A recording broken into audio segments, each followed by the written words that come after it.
அனைவருக்கும் வணக்கம். யதார்த்தமா சாலையில கடந்து செல்லும்போது, குறுக்க ஒரு அறுவடை இயந்திரம் குழியில மாட்டி கிடந்துச்சு.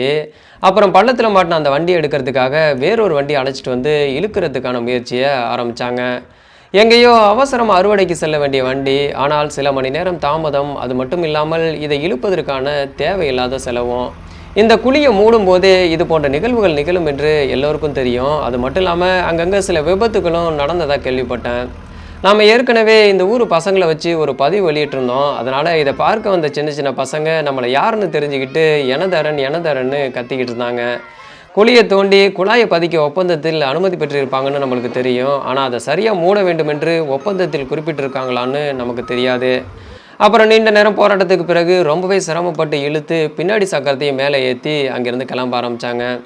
குழாய்க்காக தோண்டிய குழி தினமும் பல பேரை குழிக்குள்ள இழுத்துக்கிட்டு இருக்கு. சுயநலம் மிகுந்த உலகத்தில் இது போன்ற நிகழ்வுகள் தொடர் கதைதான்.